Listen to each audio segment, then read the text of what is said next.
What if I told you the countdown has already started? Not to an impact, not to a disaster, but to something with the potential to be far more fundamentally disruptive. The moment when millions of people look up simultaneously and see a point of light in the sky that, according to every familiar map of the heavens, shouldn't be there.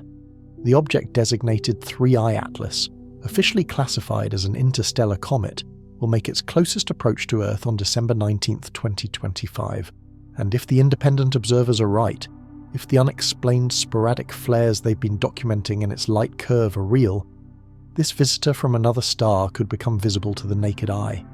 Not a blurry smudge through a telescope, but a clear, defiant point of light hanging in our winter sky, refusing to behave exactly as the models predict. The question as that date approaches isn't whether you should watch. The question is whether you're psychologically and pragmatically ready for what happens after we all look up. Because what follows that moment of collective seeing could trigger a cascade of questions, social reactions, and scientific reckonings that we are utterly unprepared to navigate. I'm going to walk you through the full readiness protocol, the quiet preparations happening in government facilities, the data wars being fought between institutional and amateur astronomers, the scenarios that keep people with security clearances checking the numbers one more time before they sleep. This is about more than astronomy. It's about civilizational shock. If you're as captivated by this cosmic puzzle as I am, go ahead and subscribe to this channel. You'll want to catch every development as we count down to December 19th. Leave a comment below telling me where in the world you're watching from, what your local time is right now, and whether you think the official story about 3I Atlas is everything we need to know. Let's begin. Part 1. December 19th. The night the sky stops being ours. The calendar says December 19th, 2025. Your phone, your routine, the rhythm of your life says it's just another Friday, the last frantic push before the holiday lull. But what if that date marks the moment when humanity's relationship with the cosmos changes forever? Not because something will hit us. The orbital calculations are unequivocal. There is zero impact risk. The danger, if we can call it that, is subtler, more profound. For the first time in recorded history, an object confirmed to be from another star system will pass close enough that a growing body of observers believe we might see it without any aid at all. That simple, primal act of looking up and seeing a new star, a star that doesn't belong, could fracture a fundamental assumption. It could force into our collective gut a truth we've only known intellectually. We are not alone in the universe, not in the sense of little green men, but in the undeniable, visceral reality that chunks of matter from other solar systems carrying the chemistry and history of alien suns can and do drift into our celestial backyard. The object is 3I Atlas. Data, widely circulated yet hotly contested, places its closest approach at roughly 1.8 astronomical units from Earth, about 270 million kilometers away. That sounds impossibly distant, a safe remove. But astronomical visibility isn't about proximity, it's about brightness. And brightness, when you're dealing with an interstellar comet that has been marinating in the deep freeze and cosmic radiation of interstellar space for potentially millions of years, can be wildly unpredictable. The mainstream scientific consensus, the one you'll find in press releases from major space agencies, is firm. They place 3I Atlas at a magnitude of around 11 or 12 at closest approach. That's firmly in telescope territory, requiring a decent backyard setup to see. Nowhere near the magnitude 6 threshold that would make it visible to the unaided human eye, even under the darkest, most pristine skies. This consensus is comforting. It suggests this is a matter for specialists, for enthusiasts with correct equipment. A fascinating scientific event, but not a public spectacle.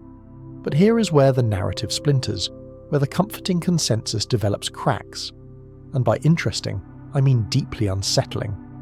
For months, a global network of independent observers, amateur astronomers with sharp eyes and sophisticated CCD cameras have been tracking anomalies in the object's light curve.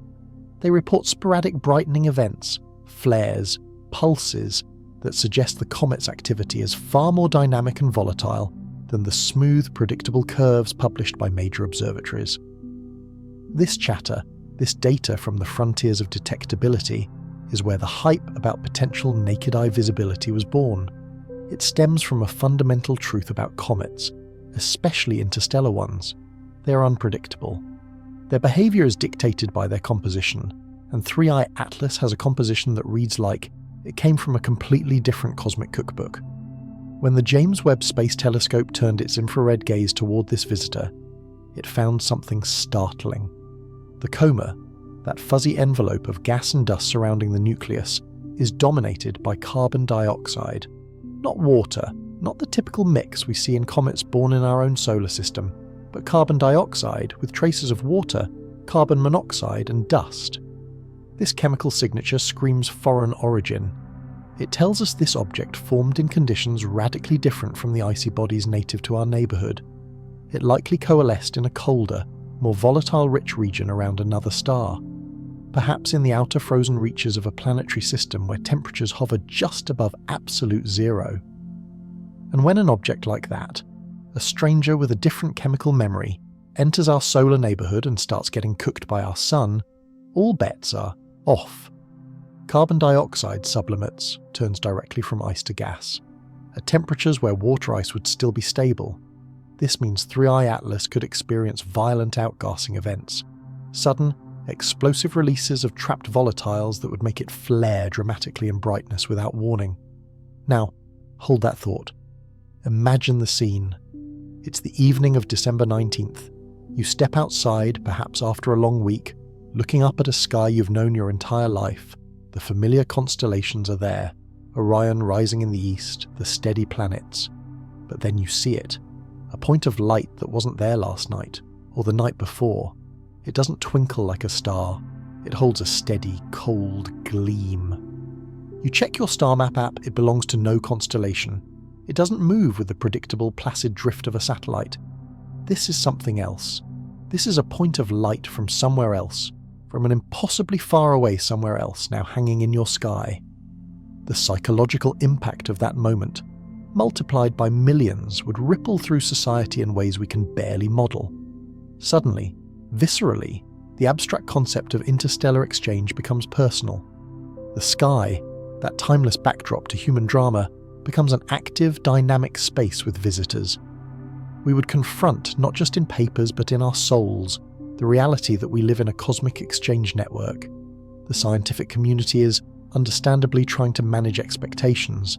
They emphasize that 3i Atlas is behaving like a comet, following predictable physics, showing no signs of anything beyond natural phenomena, but science deals in probabilities and confidence intervals, not certainties.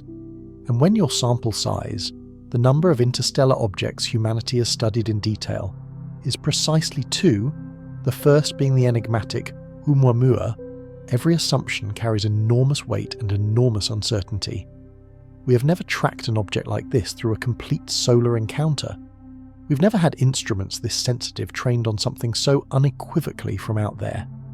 So here is the central question that will haunt the weeks to come, the question that underpins the quiet preparations we'll explore. If 3i Atlas does brighten unexpectedly, if those independent observers turn out to be documenting something real, what would that mean? A structural collapse as volatile-rich pockets explode? A cryovolcanic eruption from deep within the nucleus? Or, in the most speculative corners of discussion forums and late-night conversations, could it represent something else? A change in orientation or activity that suggests a level of structural complexity we're not supposed to find in a simple lump of ancient ice. The stakes extend far beyond academic astronomy. Even without an impact risk, a surprisingly visible interstellar object would generate a firestorm of public attention, intense global speculation, and profound pressure on every institution from NASA to world governments to explain exactly what we're all seeing. It would force conversations we've relegated to science fiction, about cosmic visitors, about the nature of interstellar space, about what else might be out there, drifting between the stars. It would challenge the comfortable, quietist narrative that Earth exists in a relatively isolated, empty suburb of the galaxy. And it would do all of this at a time when humanity is already grappling with rapid technological change, geopolitical instability, and a pervasive sense that the old certainties are crumbling. So yes, on the surface, December 19th is just another date on the calendar. But just beneath that surface, it might be the pivot point, the night when millions of people look up and realize in their bones that the sky isn't ours anymore. The truth is, it never was. We just forgot. We forgot that every photon of starlight hitting our eyes has travelled through an incomprehensible vastness, carrying information about places and processes we can barely imagine. And now, one of those places has sent us a visitor. A carbon dioxide spewing, possibly flare-prone, utterly enigmatic visitor. The countdown has started. The question is, are we just going to watch, or are we going to prepare for what comes after we see it? The universe, in principle, should be a place of clean numbers and unambiguous data. Light falls on a sensor, a measurement is recorded, a story is told. This is the foundation of astronomy, a science built on the reliable translation of photons into knowledge.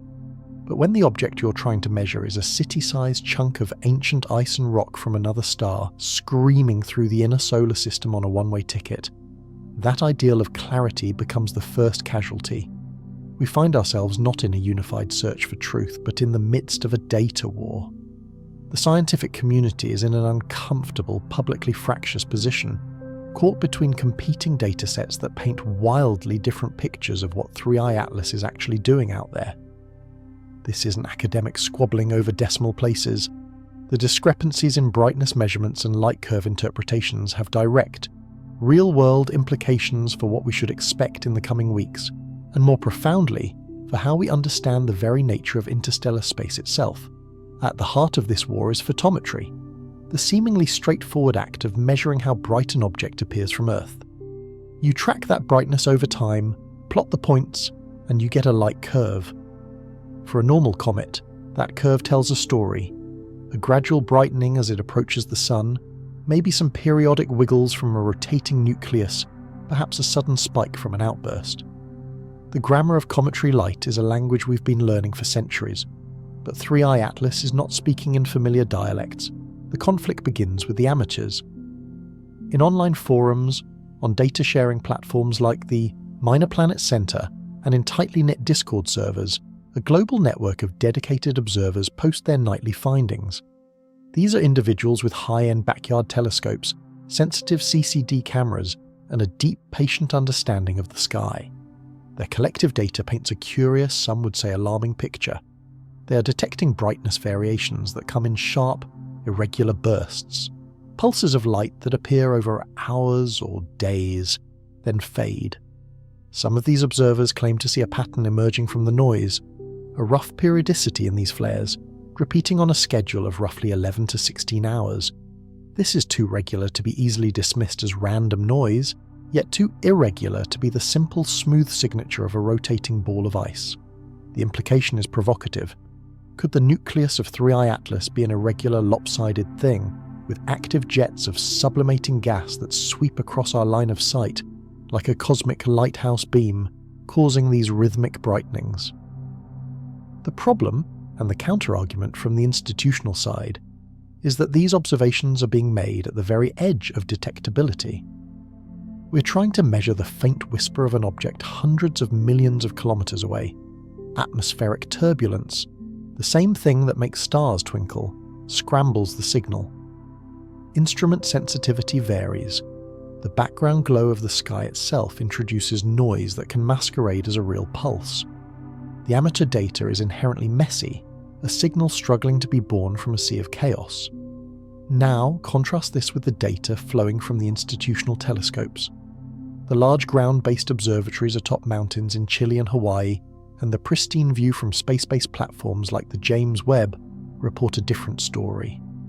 Their light curves, generated by instruments with colossal light-gathering power and stable, calibrated environments, show a generally stable object. They show a comet brightening smoothly as it approaches the sun, with variations that fit comfortably within the standard model of cometary activity. Outgassing, driven by solar heating, producing a coma that scatters sunlight in predictable ways. There are minor fluctuations, yes, but nothing in the official data screams anomaly. Nothing that demands exotic explanations. The chasm between these two narratives isn't necessarily that one group is right and the other is wrong. It's more profound than that. They are, in a very real sense, measuring different things at different times with instruments that have fundamentally different strengths and weaknesses. The amateur networks provide incredible temporal coverage, constant global monitoring that can catch a short-lived flare, an institutional scope might miss during its pre-scheduled, precious observing time. The institutions provide unparalleled sensitivity and precision, a clean, high-fidelity snapshot that defines the baseline. The war is between coverage and clarity. But the pulse cycle hypothesis from the amateur community injects a particularly potent strain of weirdness into this conflict. The claim of an 11 to 16-hour rhythm has taken on a life of its own. Online communities have become digital detective agencies, filling shared spreadsheets with thousands of photometric data points, running statistical analyses, arguing over Fourier transforms, trying to pin down this ghostly periodicity. The theories to explain it, should it be real, range from the compelling to the unsettling. Could it be multiple active regions on a complex tumbling nucleus, each turning toward Earth in turn?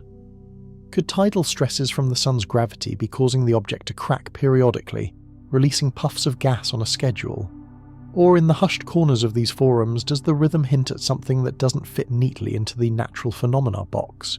A structured release, a deliberate pattern. None of this has been verified by peer-reviewed science. None of it has been confirmed by the official bodies whose job it is to track such objects. And that is precisely what makes it so potent and so unsettling. The data war matters because in our modern age, data shapes narrative. Narrative shapes perception.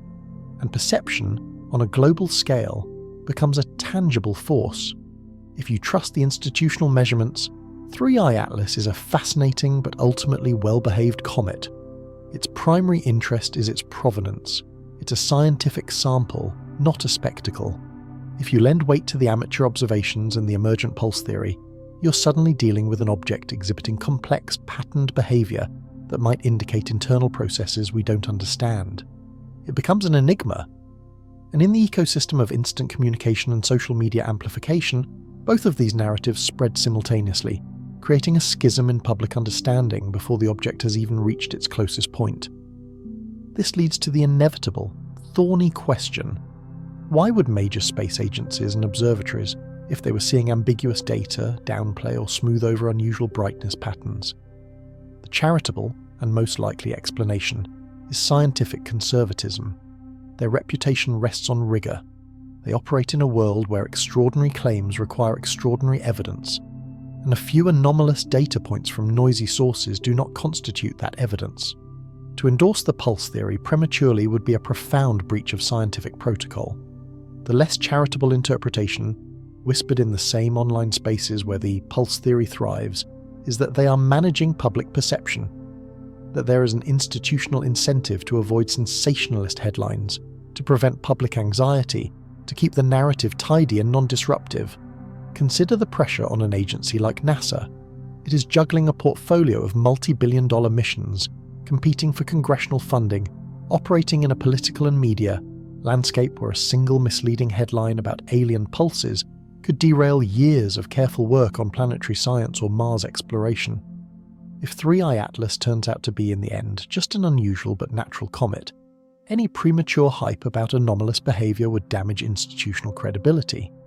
From this perspective, it is always safer to understate than to overstate.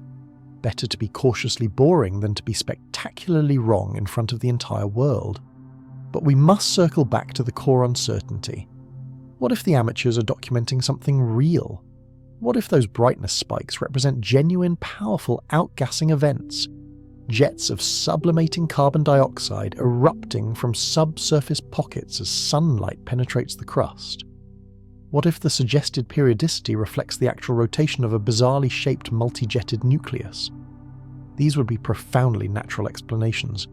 They would be gold mines for science, telling us about the internal structure of interstellar objects, about how volatile ices behave after eons in deep space, about the wild diversity of cometary bodies in the galaxy.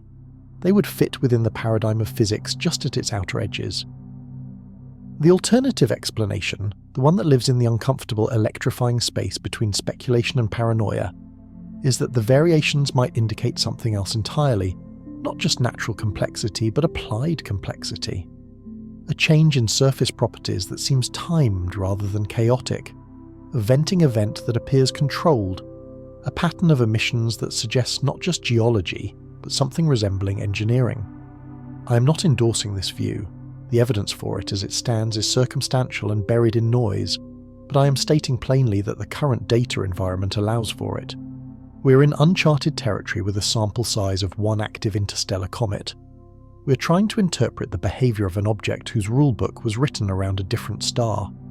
In that vast uncertainty, in the gap between the clean institutional curves and the messy pulsing amateur data, speculation doesn't just grow, it thrives. The data war will not be resolved before December 19th.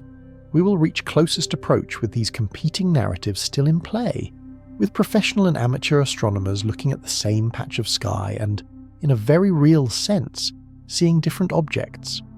This ambiguity, the lack of a single, authoritative story, might be more fundamentally unsettling than any confirmed anomaly. When people look up on that Friday night, they won't be looking at a known comet. They'll be looking at a question, and the story told by the flickering of its light depends entirely on who you choose to believe. This conflict over photons is just the first layer of the mystery. To understand why this object has triggered such quiet, high-level attention, we need to look beyond its light and examine its path through space. Because the trajectory of 3I Atlas holds its own tiny, devastating anomaly, a statistical ghost in the machine that no one in authority wants to discuss openly. The dance of celestial mechanics is the closest thing our universe has to a perfect, predictable clockwork. Gravity pulls, masses respond, trajectories bend in the elegant curves described by equations centuries old. We have used this clockwork to land robots on Mars, to sling probes past the icy moons of Jupiter, to predict eclipses millennia in advance. It is a trusted foundation. So, when an interstellar object enters our solar system, we should be able to plot its past and future course with cold, mathematical certainty, tracing its hyperbolic arc with the same confidence we have for the rising sun. Except 3I Atlas is not quite following the script. The deviations are minuscule, buried deep within the error bars, but they are persistent. And these tiny whispers of anomalous motion have a small group of orbital dynamicists running their calculations again and again, while a chill of profound implication settles over those who understand what the numbers might be whispering. First, the established facts. 3I Atlas is on a hyperbolic trajectory. This is the key signature of its interstellar origin. Objects bound to our Sun move on closed elliptical orbits. They are family members, destined to return. A hyperbolic trajectory is an open curve. It means the object has excess velocity, more speed than the Sun's gravity can capture. It came from somewhere else, it is passing through, and it will leave, vanishing back into the interstellar dark, never to return. This fact is not in dispute. The controversy lies in the precise details of how it is moving along that hyperbolic path. Comets are not simple ballistic stones. As they heat up, their ices sublimate, turning directly to gas and jetting into space. These jets act like tiny, uneven rocket thrusters, imparting a gentle but measurable push on the nucleus. Astronomers call these non-gravitational accelerations, and they are a standard part of cometary physics. Any accurate model of a comet's path must account for this gentle, continuous nudge from its own outgassing.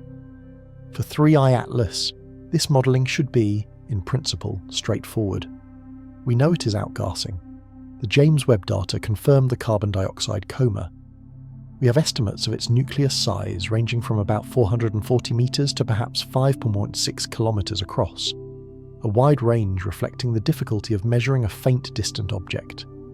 Using these size estimates and the observed outgassing rate, physicists can calculate how much thrust the comet should be experiencing from the sublimating CO2. They can then predict how much its actual trajectory should deviate from a perfect, gravity-only hyperbola. When the major orbital analysis groups run these calculations, they get a result that fits. The observed non-gravitational acceleration matches, within acceptable margins of error, what you'd expect from a comet of that size and composition. To the institutional world, the case is closed, the motion is explained, but a cadre of independent analysts, some with impeccable credentials in celestial mechanics, are looking at the same public data and drawing a different, more nuanced conclusion. They are not claiming the math is wrong, they are pointing to the residuals. After you fit the best possible model, accounting for gravity and the estimated outgassing thrust, there are tiny leftover discrepancies between where the model says the comet should be and where it is actually observed to be. These residuals are not random noise scattered around zero. They show a pattern, a slight but persistent bias. The thrust being observed appears to be a fraction of a percent stronger, or perhaps differently directed than the outgassing model predicts. The match, they argue, is not as clean as official statements imply. This brings us to the number that has become a forbidden mantra in certain circles, 0.03%, or more precisely 0.03. This is the probability, according to the most rigorous of these independent analyses, that the observed trajectory of 3I Atlas can be fully explained by standard cometary outgassing alone. It is a statistical statement, not a pronouncement. It says there is a tiny, almost negligible window, a crack in the door of conventional explanation, that could, in principle, allow for an alternative source of thrust. Let me be devastatingly clear about what this number does not mean. It is not the probability that 3I Atlas is an alien spacecraft. It is not proof of artificiality. It is simply a measure of misfit, a statement that our best natural model doesn't perfectly capture the reality of the motion to a degree of 99.97% confidence.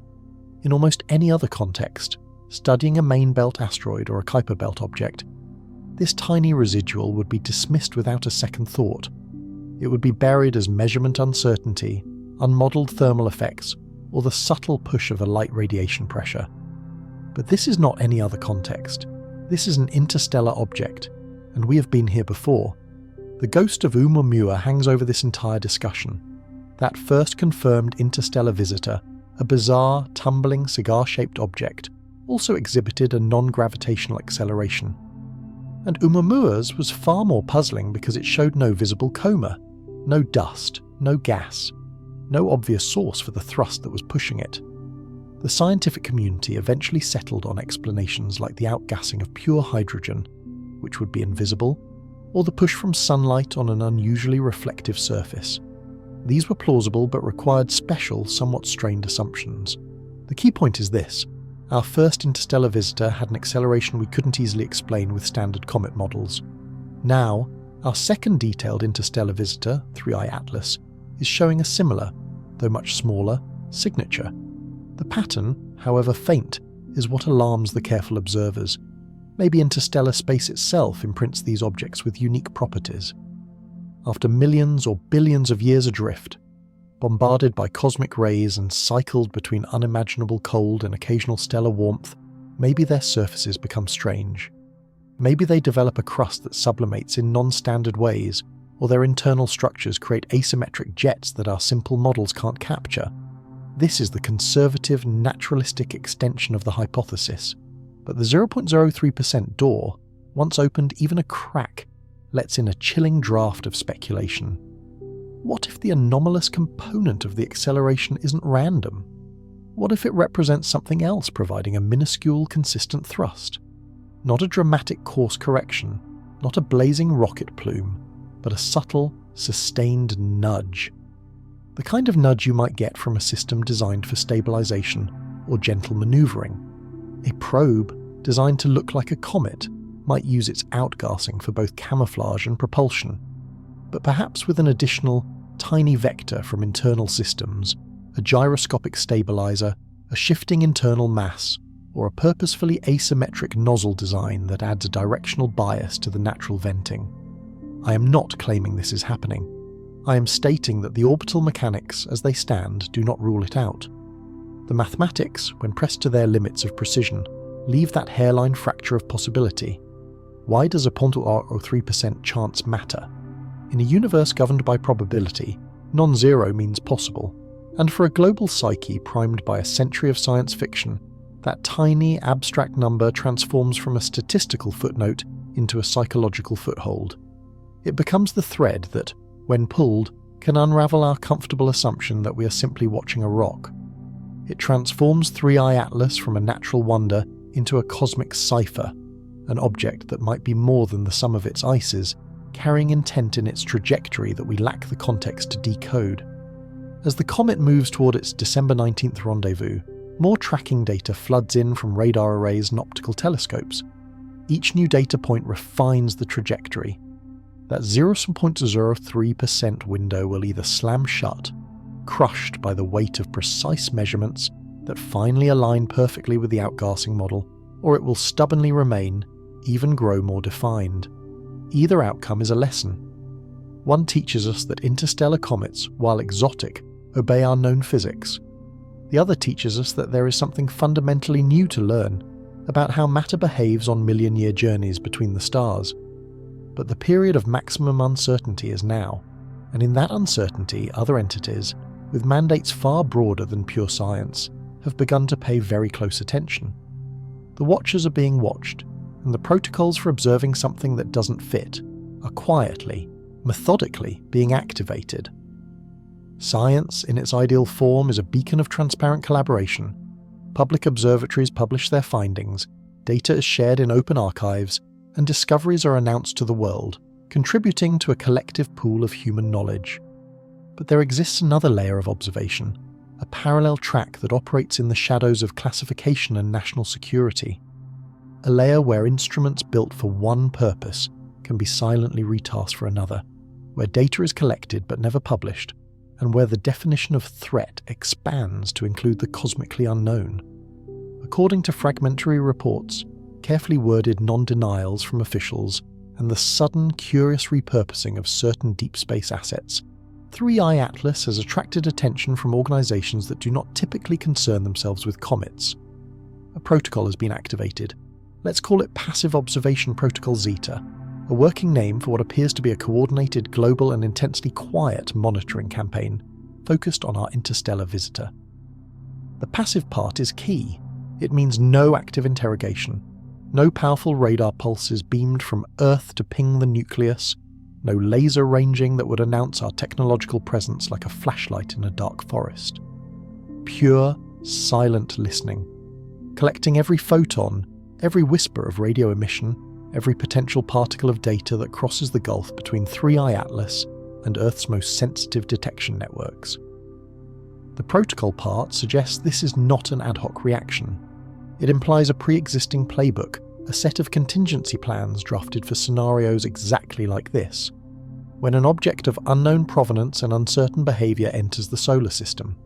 The Zeta designation is speculative, but in the parlance of security planning, later letters of the alphabet often denote low-probability, high-consequence contingencies, the just-in-case scenarios that sound like paranoid fiction until the day they don't. We know from public, albeit understated, records that 3i Atlas is receiving unprecedented attention from civilian space agencies.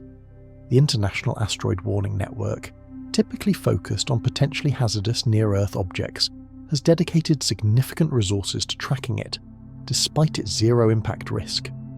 NASA's heliophysics spacecraft, like the Solar and Heliospheric Observatory, SOHO, and the Solar Terrestrial Relations Observatory, STEREO, designed to study the sun and solar wind, have had their cameras subtly pointed to capture 3i Atlas as it traverses the inner system.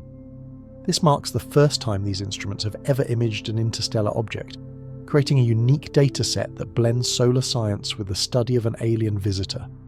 The coverage is comprehensive, sustained, and hints at a level of international coordination that exceeds normal scientific curiosity. But this is where we move from confirmed fact into the realm of informed deduction, piecing together capabilities with actions. Global deep space monitoring networks exist with inherently dual uses. The vast radio telescopes of the Deep Space Network communicate with our probes, but their sensitive ears can also listen. They can scan for artificial transmissions, for structured radio emissions that shouldn't emanate from a ball of ice. Very low frequency, VLF arrays, designed to study lightning or Earth's magnetosphere, can detect electromagnetic murmurs from space, potentially including strange plasma interactions around a comet. Over-the-horizon radars, built for missile defense, can sometimes track objects in low Earth orbit and beyond. These systems were not built to study 3i Atlas, but they can be, and almost certainly have been, quietly retasked. And the data they collect flows into channels that do not lead to public servers or astronomical journals. I want to be explicit about what I am not claiming. I'm not saying intelligence agencies have intercepted alien greetings. I am not alleging the existence of a classified report concluding 3i Atlas is an artifact.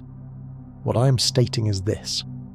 When an interstellar object exhibits enough anomalous behaviour to generate public speculation and scientific disagreement, it would be an extraordinary, even negligent failure if the world's security and intelligence apparatus did not take notice. Their mandate is to monitor potential threats, to assess unknowns, to understand any phenomenon that could impact national or global security, broadly defined.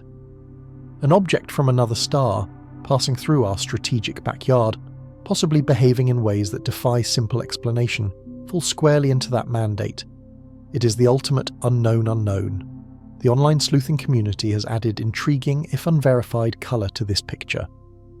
In forums dedicated to amateur radio astronomy and fringe science, persistent reports have surfaced of unusual VLF noise detections.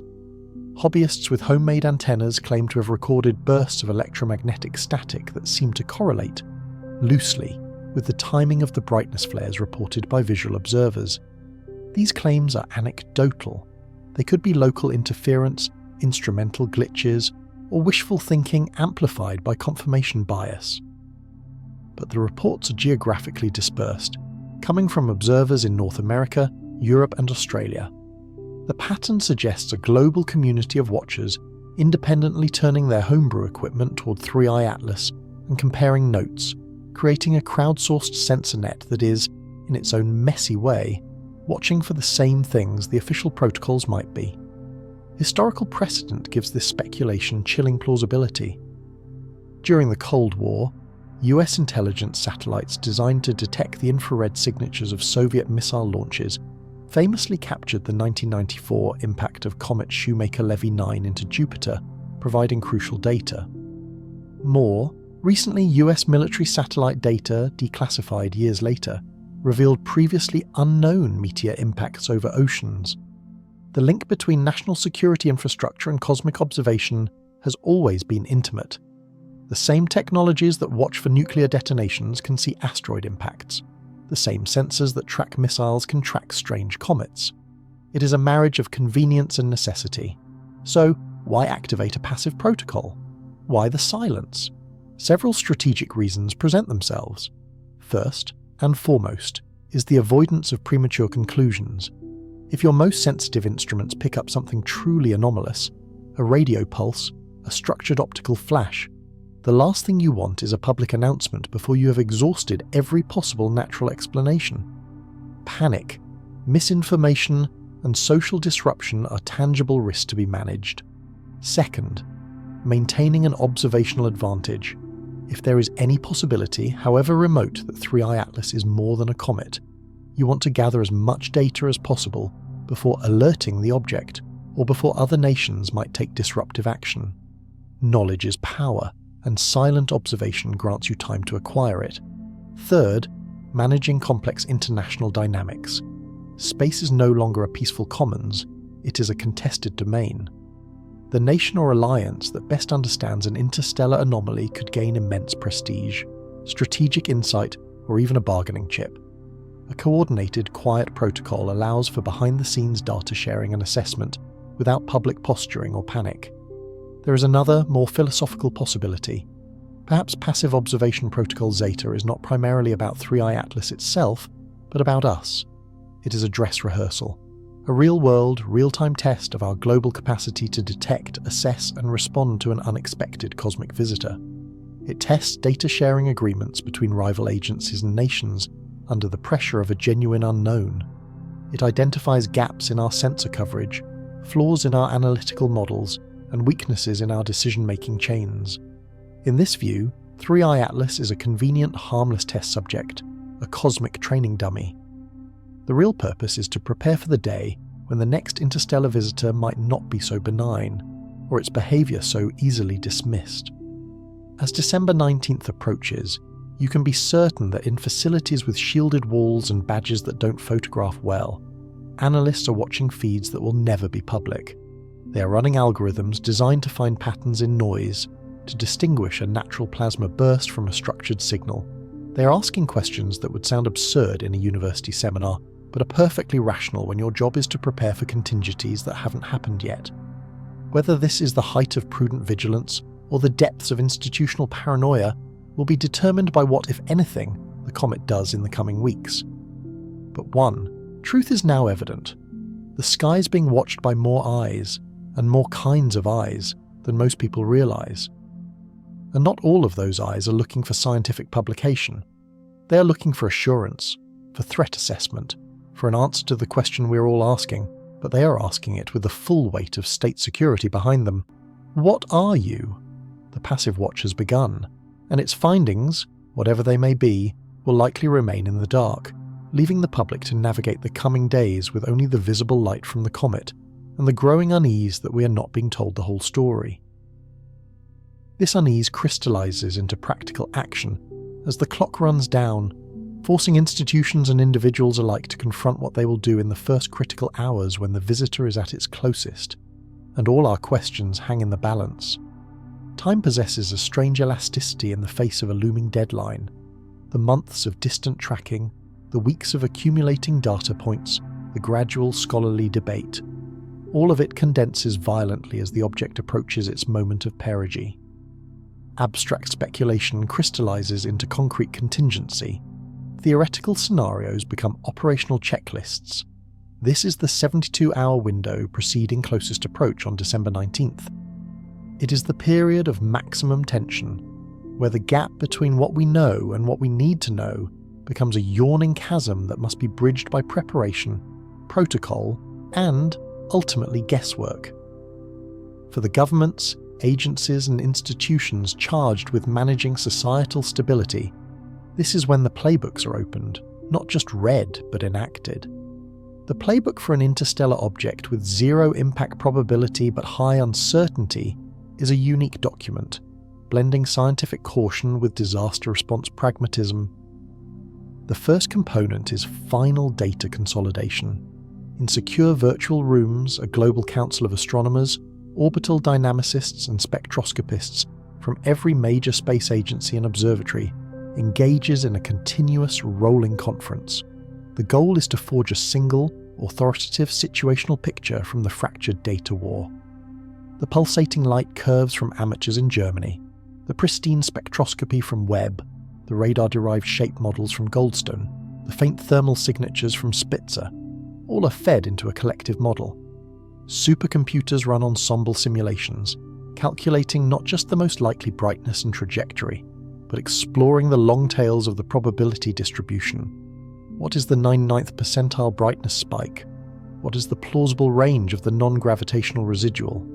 They are building a map of possibilities, and its edges define the scope of their preparations. Simultaneously, in adjacent virtual rooms, a separate but parallel process unfolds: communication strategy development. This is where science meets statecraft and public psychology. A team comprising senior agency public affairs, officers, risk communication experts and liaison officers from national security councils faces a dilemma with no perfect answer. What do you tell the public? When and how? Do you reinforce the consensus narrative? It's just a comet, albeit a fascinating one, and risk appearing dismissive or worse, deceitful if something unexpected occurs? Or do you acknowledge the uncertainties, the conflicting data, the active debate within the scientific community, and risk seeding the very panic you hope to avoid? Do you preemptively address the fringe theories about artificial origins, giving them oxygen and legitimacy, or ignore them and allow conspiracy ecosystems to fill the vacuum with their own compelling narratives? The tone is as critical as the content. Excessive reassurance breeds mistrust. Excessive alarm triggers chaos. The statements drafted in these 72 hours will shape global perception during and after the flyby. A single poorly chosen phrase, unprecedented behaviour, inconclusive data, continuing analysis, could move markets, incite fear, or shatter public trust in scientific institutions. Then there are the operational readiness measures. These are the tangible, behind-the-scenes actions that sound like overreaction until you trace the logic of consequence. Communications infrastructure undergoes heightened scrutiny. Satellite operators for GPS, telecommunications, and financial timestamping are put on notice. The concern is not that a comet 270 million kilometers away will knock out satellites. The concern is the hypothetical low-probability what if. What if an unprecedented plasma burst from the comet's coma, interacting with the solar wind, created a localized electromagnetic disturbance? What if it triggered a subtle, temporary surge in charged particles that could glitch sensitive electronics? The probability is vanishingly small, but the consequence of a cascading failure in global timing or navigation systems is so catastrophic that the cost of having backup systems on standby, extra ground stations, hardened switching protocols is deemed trivial. It's not about expecting failure, it's about respecting uncertainty.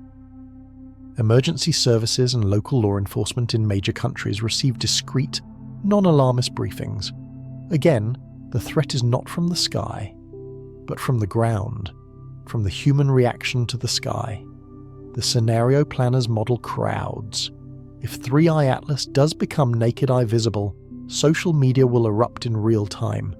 Millions of people will simultaneously go outside, look up, point their phones. They will flood networks with images and questions.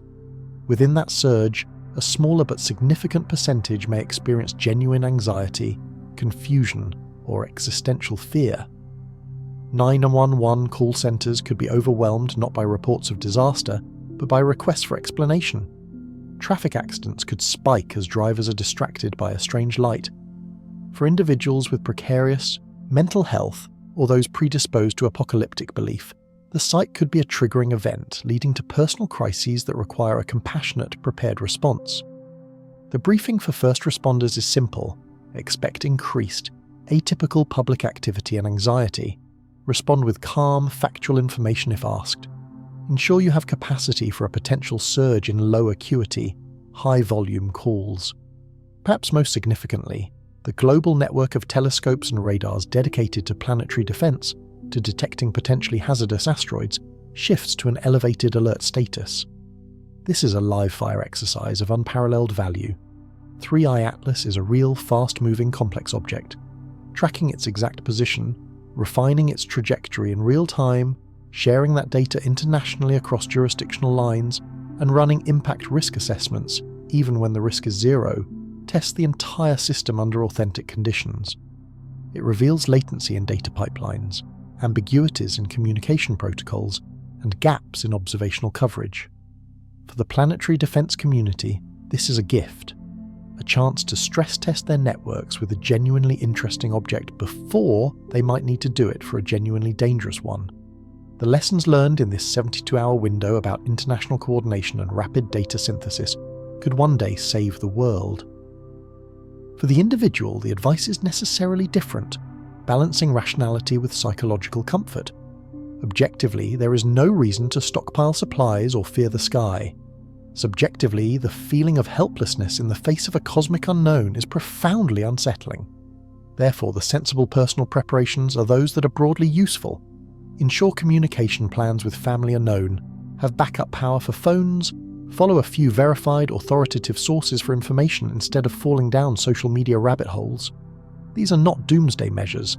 They are pillars of basic resilience applicable to any unexpected event, from a power outage to a natural disaster.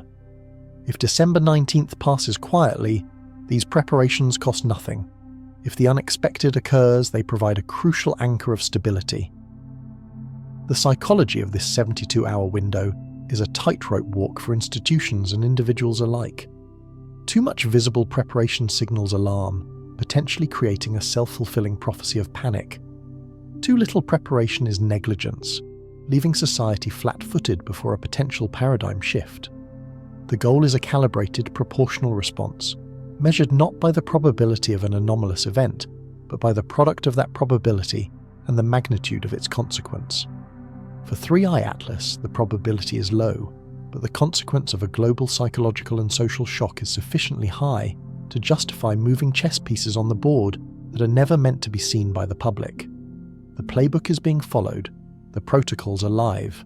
The world, in its official, hidden way, is holding its breath, waiting to see if the universe will stick to the script or force us to tear it up and improvise. And as we wait, a more technical yet deeply unsettling question emerges from the scientific data. What unseen energies might this visitor bring with it? Could its strange composition and journey generate effects we haven't even thought to look for, touching not just our minds, but the very technological fabric of our civilization? Our civilization is a delicate tapestry woven from electrons and electromagnetic fields. Every transaction, every communication, every flicker of light in our homes depends on the controlled, predictable flow of energy through circuits and the silent, stable propagation of waves through the ether.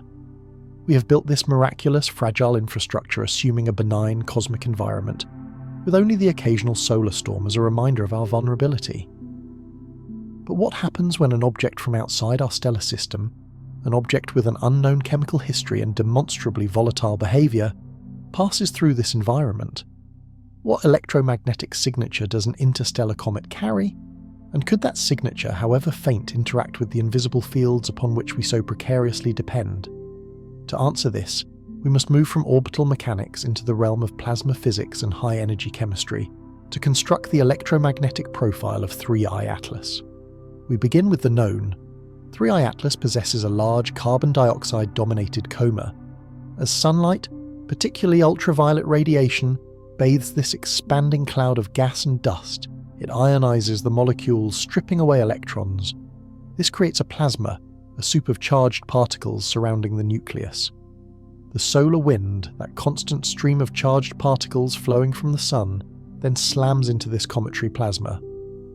It doesn't simply pass through, it interacts violently. The solar wind's embedded magnetic field lines drape around the coma, compress on the sunward side, and stretch into a 1,000,000-kilometre-long tail on the leeward side. This creates a complex dynamic magnetosphere around the comet, a miniature version of the magnetic bubble that protects Earth. This process is normal. We've observed it at Halley, Hale-Bopp, and countless other comets. It creates beautiful phenomena like ion tails, pointed directly away from the sun. It should, in theory, be predictable.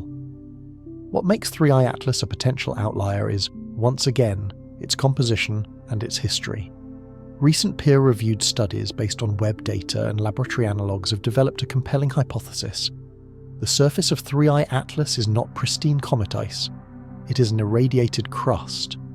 For millions, perhaps billions of years during its interstellar journey, its surface has been bombarded by galactic cosmic rays, high-energy protons and atomic nuclei travelling at near light speed. This relentless irradiation acts like a cosmic sandblaster and a radical chemistry set combined. It breaks molecular bonds in the surface ices and then welds the fragments back together into new, more complex compounds. The result is a crust potentially rich in complex organic molecules, a tarry, carbonaceous layer that has never been exposed to a star's warmth until now. No native solar system comet has endured such a prolonged, unshielded bombardment. This crust is a novel material in the context of cometary science. Now, as 3I Atlas approaches the Sun, this strange crust heats up. The carbon dioxide beneath it sublimates, building pressure. When the pressure exceeds the crust's strength, it ruptures. A jet erupts. But this isn't just a jet of pure CO2 gas. It is a jet bursting through a layer of complex irradiated organics. The erupting material could be laden with charged particles, dust grains that have become triboelectrically charged, like static electricity, and a mix of molecules with unusual electrical properties. The plasma created from this material, as it is ionized by sunlight, might have different conductive properties, different rates of recombination, and different responses to magnetic fields than the plasma from a typical water ice comet. Could this generate an electromagnetic pulse, EMP, not in the popular catastrophic sense of a nuclear weapons effect? That requires instantaneous massive release of gamma rays. This is different. Think of it as an electromagnetic disturbance, a localized transient ripple in the local field. When a volatile jet erupts through the conductive plasma of the coma, it could, in principle, create a brief, intense fluctuation in the local magnetic field, a mini shockwave propagating through the magnetized plasma. It could accelerate charged particles to higher energies in bursts. These phenomena would be extremely localized to the comet's immediate environment. perhaps extending a few 100,000 kilometers at most. At 1.8 astronomical units, Earth is far outside this zone. The direct effect on our planet's magnetosphere or technology would be undetectable, lost in the background noise of solar activity. So why discuss Faraday defense, the principle of shielding electronics from electromagnetic interference, in this context? Because the exercise is not about this specific comet, it's about the principle of the unknown. We have no direct in situ measurements of 3I Atlas's plasma environment. Our models are extrapolations from solar system comets that lack this exotic irradiated crust. In the gap between our models and its reality, there is room for unpredicted phenomena. Perhaps the charge separation in its jets is more extreme. Perhaps the interaction between its unique plasma and the solar wind generates very low-frequency radio emissions of unexpected strength. These are not doomsday scenarios. They are acknowledgements of ignorance. Faraday defense, therefore, becomes a metaphor for technological humility and resilience. A Faraday cage is a simple concept, a conductive enclosure that distributes an external electromagnetic field around its contents, protecting what's inside. At a household level, it translates to sensible, all-hazards preparedness, surge protectors for valuable electronics, backup power banks, offline storage of critical data. These measures guard against solar storms, lightning strikes, grid fluctuations, or the 1 in a billion chance that a cosmic event introduces an unforeseen ripple into our electromagnetic environment. At the societal level, this conversation merges with ongoing efforts for infrastructure hardening. The Carrington event of 1859, a solar storm so powerful it caused telegraph wires to spark and ignite paper, is the benchmark. Modern power grids, pipelines, and communication networks are vastly more complex and vulnerable to geomagnetically induced currents. Engineers have been working for decades to install safeguards, blocking capacitors, and improved grounding. The passage of 3I Atlas is a timely reminder of why this work is never done. It underscores that our technology exists within a natural system that is not always quiet. While the comet itself poses no EMP threat, it serves as a catalyst for reviewing our readiness for the day when the sun does unleash a catastrophic storm, or when we encounter something else whose electromagnetic properties we have not anticipated. The most likely outcome by far is that 3I Atlas passes without generating any electromagnetic effect detectable on Earth, beyond the beautiful, predictable ion tail captured by astronomers. Its primary legacy in this domain will be a few esoteric papers in the Astrophysical Journal on the plasma properties of CO2-dominated comets. But the value of the thought experiment remains. It forces us to consider our dependencies, to acknowledge the limits of our predictive models when faced with true novelty, and to appreciate that resilience is not about building bunkers for specific threats, but about creating systems robust to a wide spectrum of uncertainty. As we harden our infrastructure against the known, solar storms, and the vaguely possible, cometary EMPs, we are ultimately affirming a simple truth. We are not the masters of our electromagnetic environment. We are its tenants, and a prudent tenant checks the locks, not because they expect a burglar every night, but because the world contains unknowns. This line of thought, however, leads to an even more profound and unsettling question, one that touches the very origins of life itself, and that official science is deeply reluctant to voice in public. Life on Earth is a chemical narrative written over 4 billion years. It began not with a fully formed cell, but with a slow, inexorable march from simple molecules to complex ones. Amino acids, nucleotides, lipids, the building blocks of biology emerging from geology and chemistry under a young sun. The prevailing assumption has been that this narrative, this specific path from prebiotic soup to biology, was a local story, penned in the unique conditions of our planet's early oceans. But what if the opening chapters, the raw materials themselves, are not unique to Earth? What if they are cosmic commonplace, written in the chemistry of nebulae and delivered to nascent worlds by objects like 3I Atlas? This is the biological question that hangs over this interstellar visitor, a question that makes some scientists lean forward with excitement, and others shift uncomfortably in their seats, for it leads to realms of speculation that mainstream science is not yet ready to formally entertain. the confirmed facts provide a tantalizing foundation. The James Webb Space Telescope has identified the suite of molecules in 3I Atlas's coma: carbon dioxide, water vapour, carbon monoxide, and a complex mix of ices and dust. The studies on cosmic ray processing strongly suggest its nucleus is sheathed in that irradiated crust, a layer potentially rich in complex organic molecules, carbon-based compounds forged not by life, but by the relentless sterile physics of deep space. These organics are not evidence of biology, they are evidence of organic chemistry. And organic chemistry is ubiquitous in the universe. We see its spectral signature in interstellar clouds, in the atmospheres of gas giants, in meteorites that fall to Earth. Carbon, the versatile backbone of life, loves to form complex structures under a wide variety of conditions. But here lies the pivot point. Organic molecules are also the precursors to life.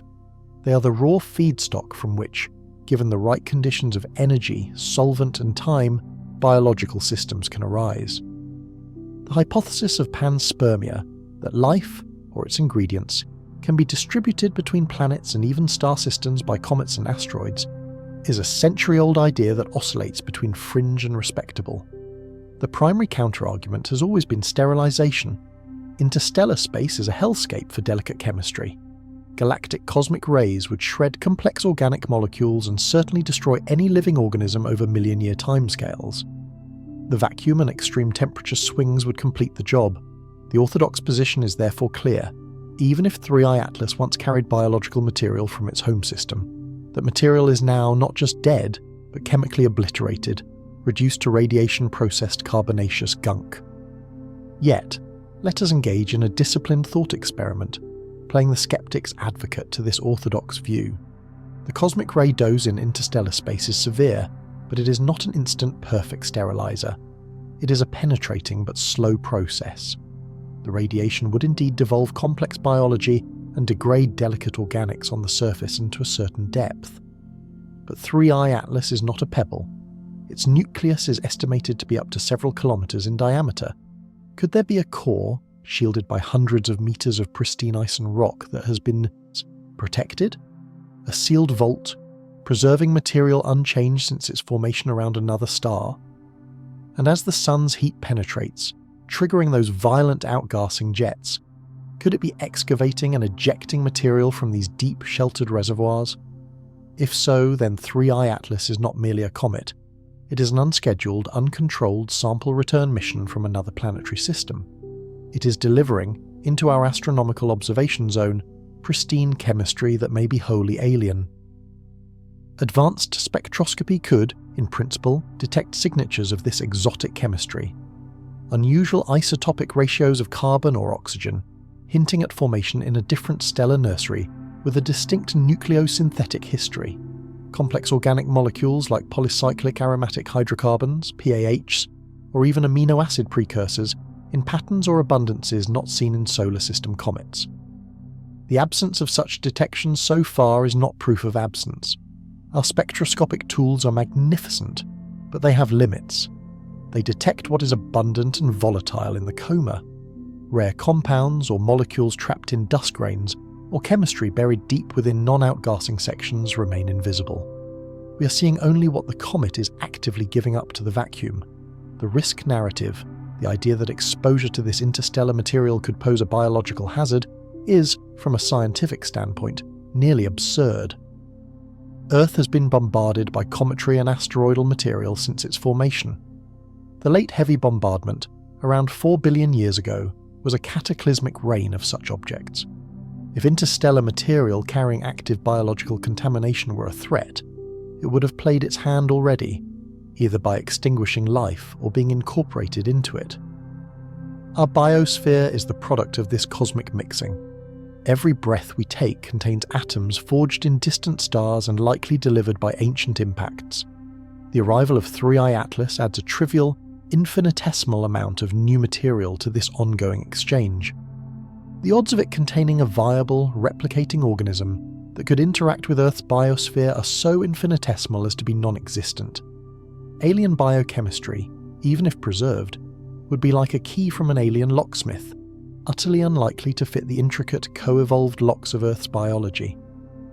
But this logical, probabilistic dismissal does not touch the deeper psychological resonance of the question.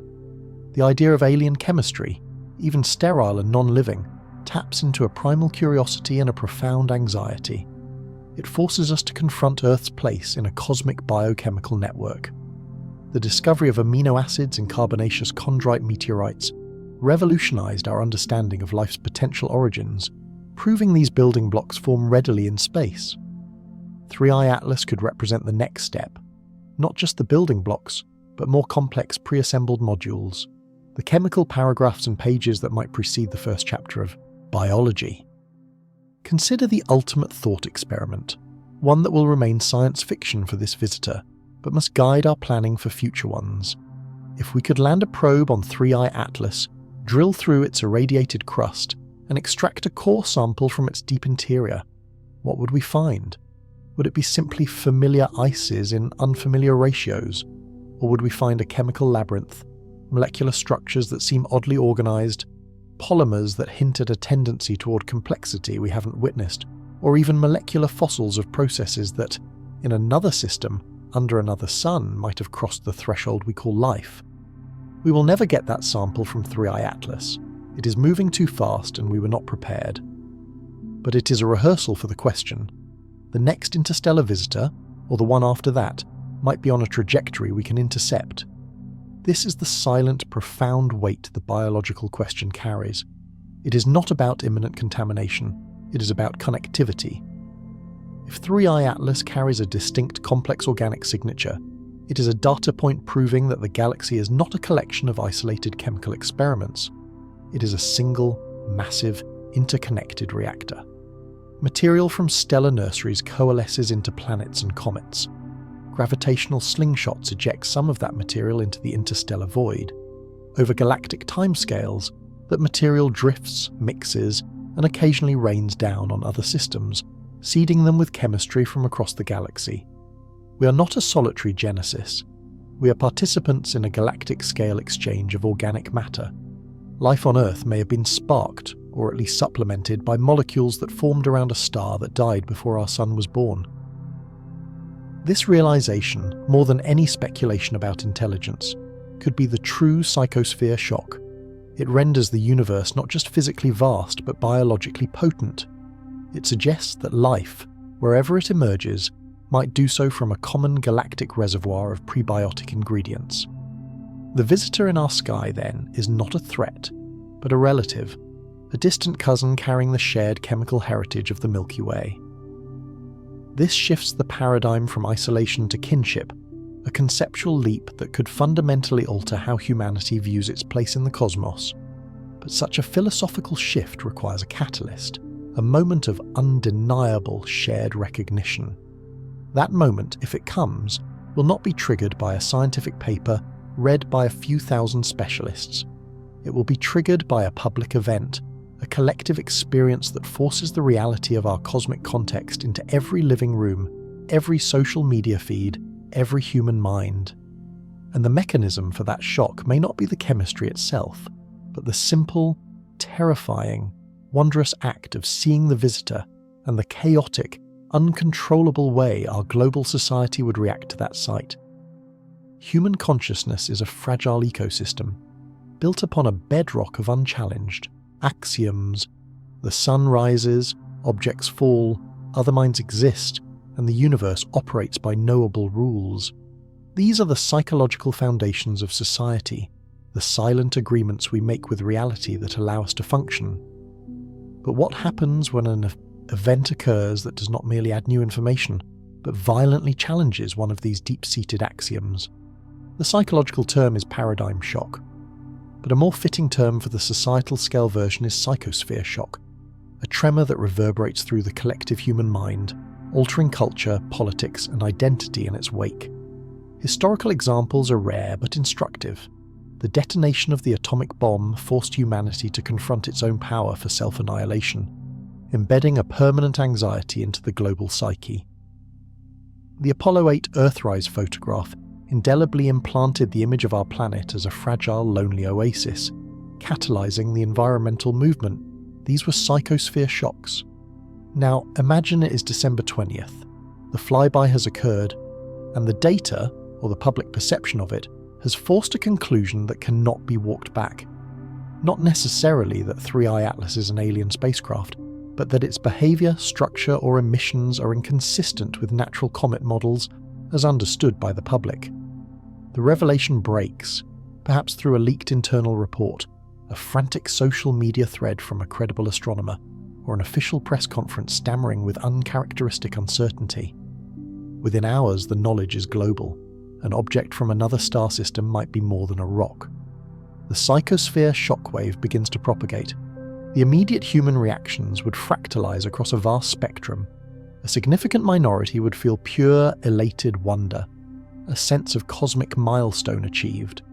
Social media would flood with artistic renditions, philosophical musings, and a contagious, hopeful curiosity. These individuals would see not a threat, but an invitation to a larger galaxy. Another segment, likely larger, would respond with deep-seated fear and anxiety. The unknown, especially one that challenges fundamental reality, is terrifying. For them, the sky itself would become a source of menace, the stable backdrop of life now rendered alien and unpredictable. Religious institutions would undergo rapid internal upheaval.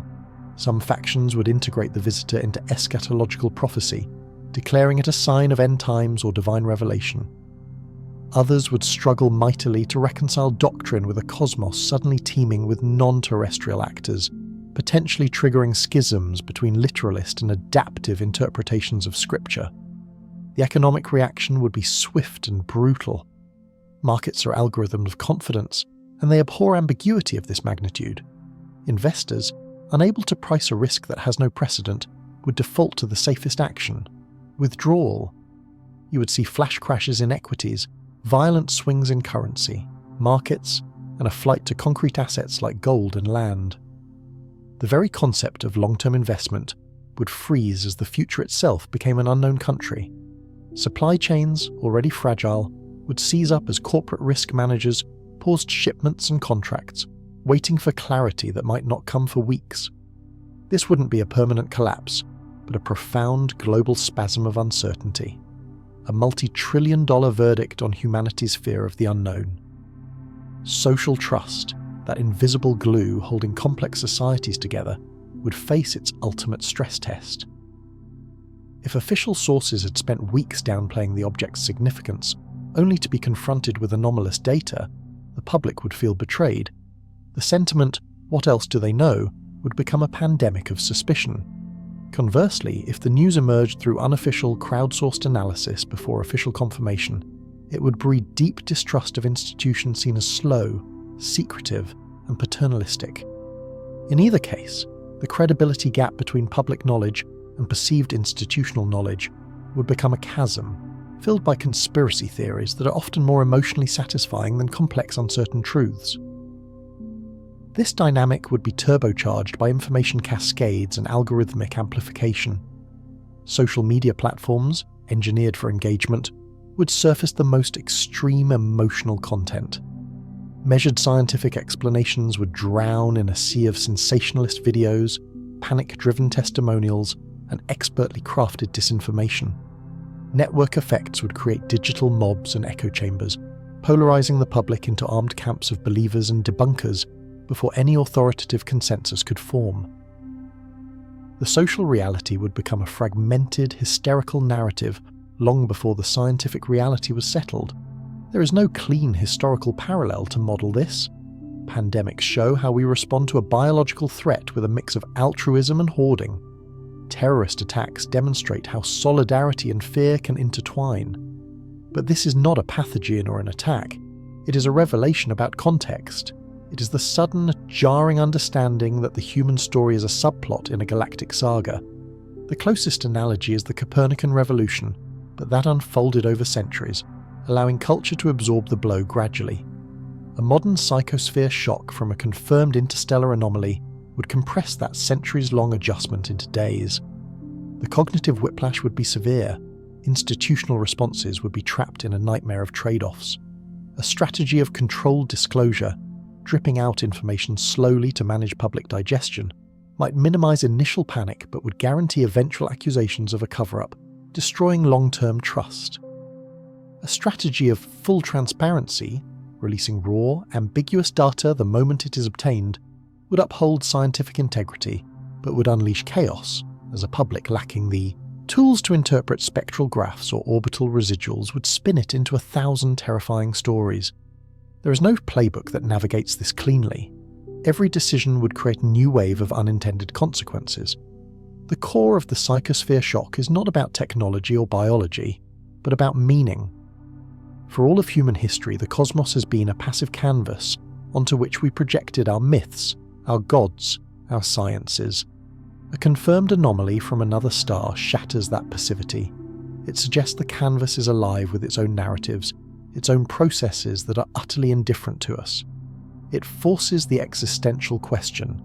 If we are not the central actors, nor even unique, in what does our significance consist?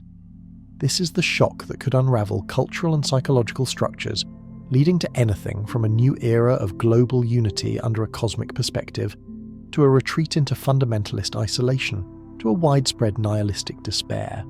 3i Atlas, in this speculative scenario, is merely the trigger.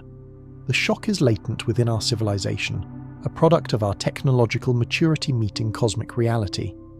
The visitor holds up a mirror, and in it we would not see little green men, but the fractured, brilliant, terrified face of humanity itself, staring back from the edge of a cosmic ocean we're only beginning to realize we're swimming in. Whether that reflection leads to a psychological breaking point or a breakthrough in collective maturity is the unanswered question.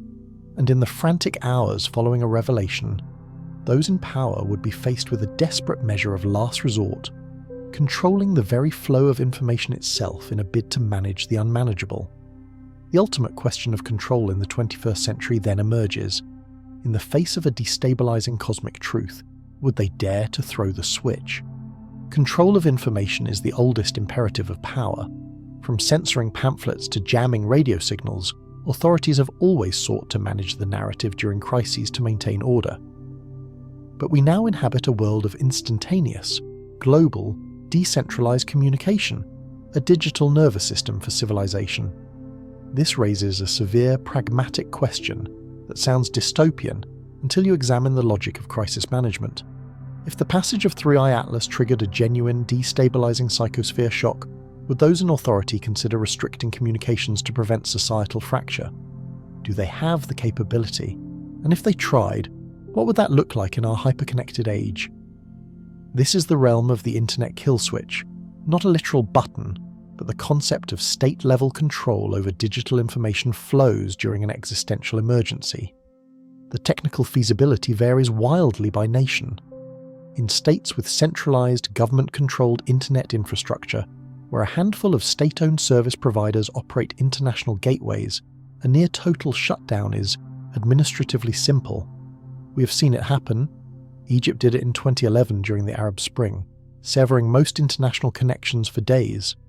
Iran, China, and others have refined the art of granular control, throttling or blocking specific platforms during periods of unrest.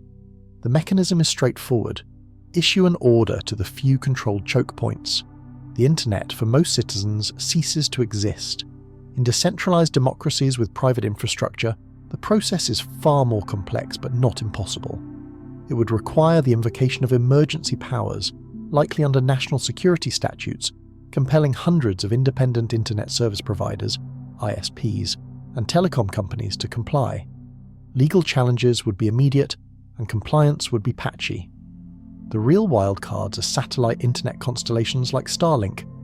Their mesh networks, with user terminals communicating directly with low Earth orbit satellites, are inherently harder to shut down from a single point on the ground. A government could attempt to jam frequencies or restrict ground station operations, but a complete blackout would require unprecedented international cooperation and technical aggression. The more critical question is motivation. Under what specific scenario would authorities around the world contemplate such a drastic, economically catastrophic step in response to 3i Atlas? The trigger would not be physical danger. It would be the perception of an information emergency, a situation where the rapid, uncontrolled spread of information itself becomes the primary threat to social stability. Imagine this chain of events. in the 72 hours post-flyby, a confluence of data, a confirmed anomalous trajectory residual, a structured radio burst captured by an amateur, a bizarre spectral line, convinces a critical mass of experts that natural explanations are failing. This knowledge leaks, or is hesitantly confirmed. The story explodes. It's not a slow drip from a journal, it's a tsunami across TikTok, Twitter, and news alerts. The core narrative that it's just a comet evaporates in minutes, replaced by a vacuum of terrifying uncertainty. In this vacuum, the social disruption would be immediate and multifaceted. Financial markets, as discussed, would crater. But beyond that, critical infrastructure could be affected not by the comet, but by human behaviour. If a significant percentage of the workforce is paralysed by fear, distracted by consuming media, or attempting to flee cities based on rumours, power grids, transportation, and supply chains could begin to fail from human, not technical causes. Local emergency services would be swamped not with physical casualties, but with psychological ones, panic attacks, communal hysteria, incidents driven by apocalyptic belief. Fringe groups, seeing vindication, might act out. In this hypercharged, digitally amplified environment, the argument for a temporary targeted communications restriction becomes one of triage. The reasoning would be, to prevent a cascading collapse of social order, we must slow down the spread of the informational virus to buy time. Time to establish verified facts, time to coordinate a coherent international response, time to prepare first responders and utilities for the secondary effects. It is the digital equivalent of applying a tourniquet. The counterarguments are monumental, and in a free society likely decisive. The economic cost of even a partial, hours-long internet shutdown in a major economy would be measured in billions. The political cost would be incalculable. Such an action would be viewed as the ultimate authoritarian overreach, shattering the social contract. It would validate every conspiracy theory about suppression and hidden truth. Furthermore, its effectiveness is dubious. Information abhors a vacuum. People would turn to ham radios, satellite phones, mesh networks, and old-fashioned word of mouth. The genie of knowledge cannot be put back in the bottle in the 21st century. You can only hope to manage its exit. A more plausible, subtle approach than a total kill switch is what we might call selective throttling. Instead of turning off the internet, authorities could work with, or compel, infrastructure companies and social media platforms to drastically reduce the velocity of information. Bandwidth for non-essential services, streaming video, social media feeds, gaming could be deprioritized. Platforms could suspend algorithmic amplification, defaulting to chronological feeds from verified official sources. Certain keywords or hashtags could be temporarily blocked to prevent viral panic loops.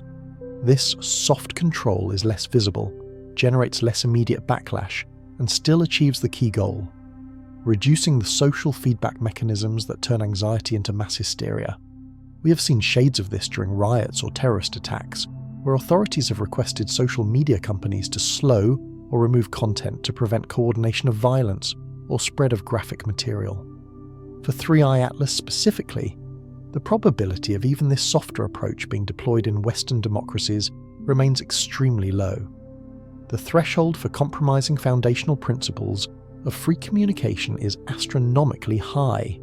However, the mere fact that the capability exists, that it has been used for lesser crises, and that it would be discussed in secure situation rooms is a telling indicator of how seriously the prospect of psychosphere shock is taken by those responsible for civil order.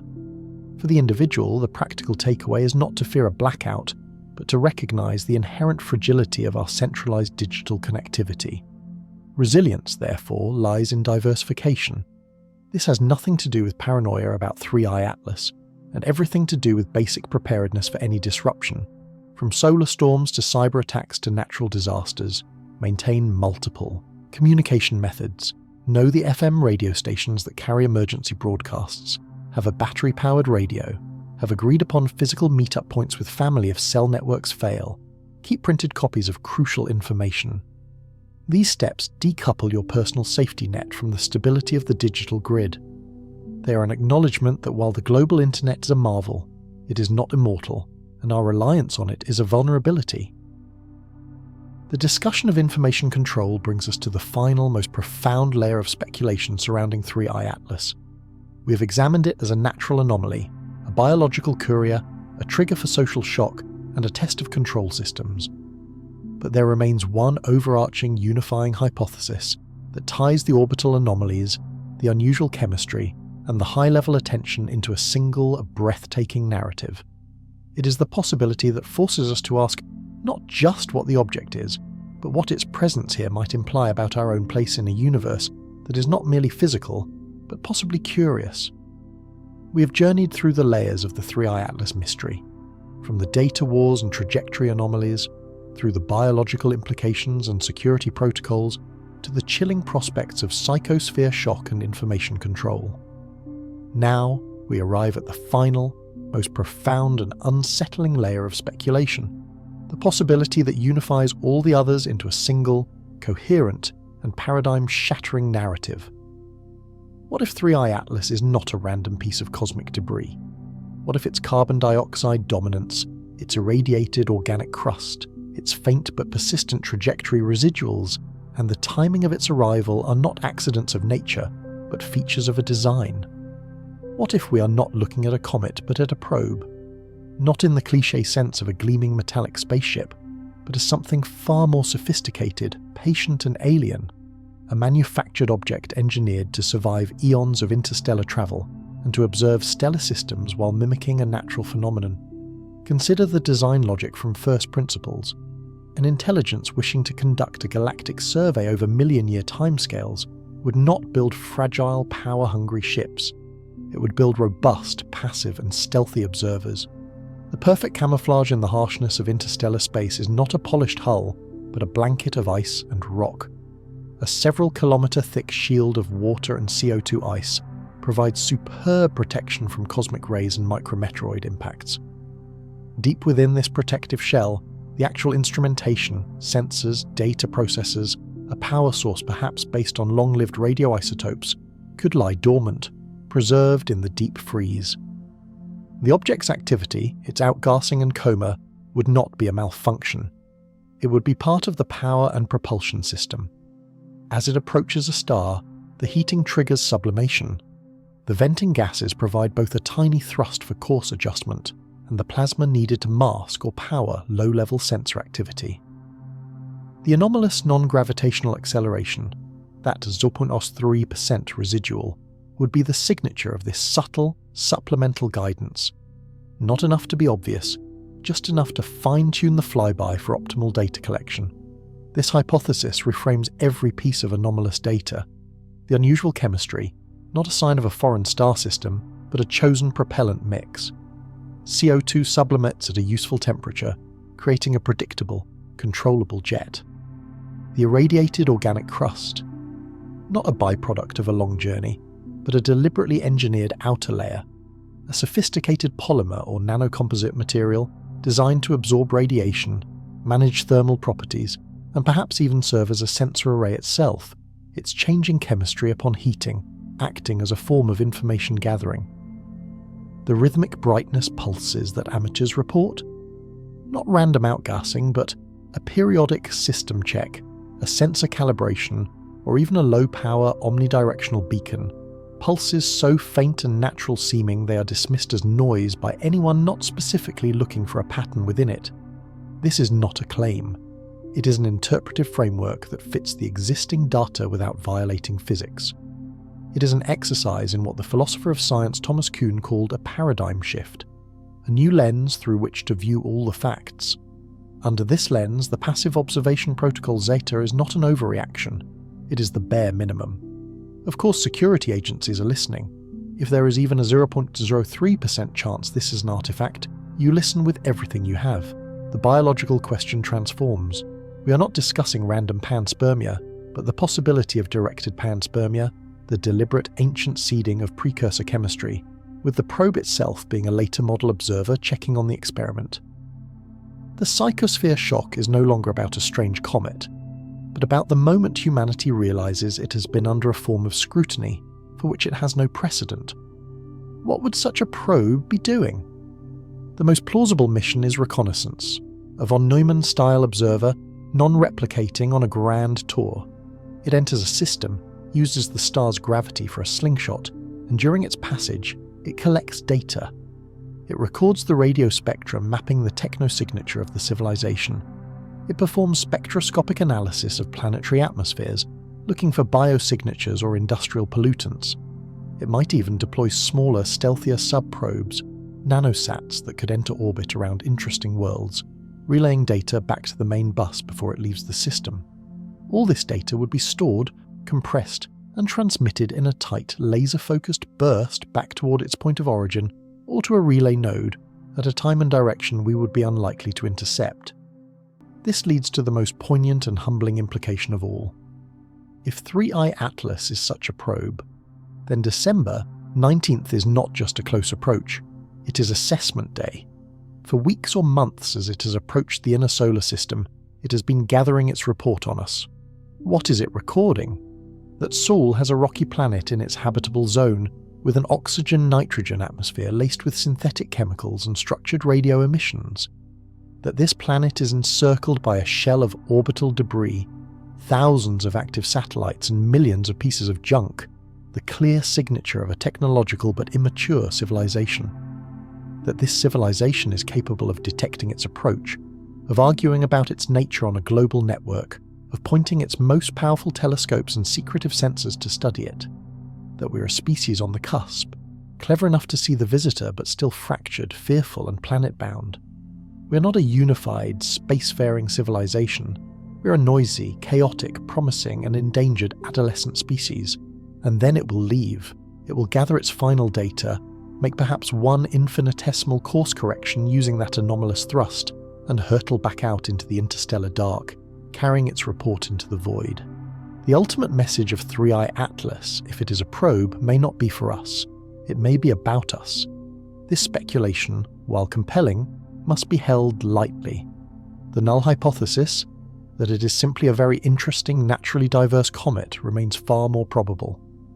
But the true significance of 3I Atlas may not lie in what it is, but in what it reveals about us. It has acted as a cosmic catalyst, exposing the fractures in our scientific process, the limits of our institutional preparedness, the fragility of our social psyche, and the depth of our yearning to understand our place in the cosmos. It has forced us to rehearse, in real time, how we might respond to a truth more profound than we are ready to hear. As the final hours count down to December 19th, look up. Whether you see a new point of light or just the familiar stars, remember this: the sky was never a ceiling. It is an ocean, and we have just received proof that currents in that ocean carry visitors from shores beyond our imagination. The night the sky stops being ours is the night we finally understand that it never was. We are not owners of this cosmic vista. We are its inhabitants. And readiness for that reality is not about building walls or shutting down networks. It is about cultivating a courage that is neither fearful nor gullible, a curiosity that is relentless and disciplined, and a humility that allows us to stand under the vastness and say, with wonder and resolve, that we are prepared to learn, no matter what the lesson may be. The countdown ends, the observation begins, and the future, for the first time, feels genuinely breathtakingly larger than our world.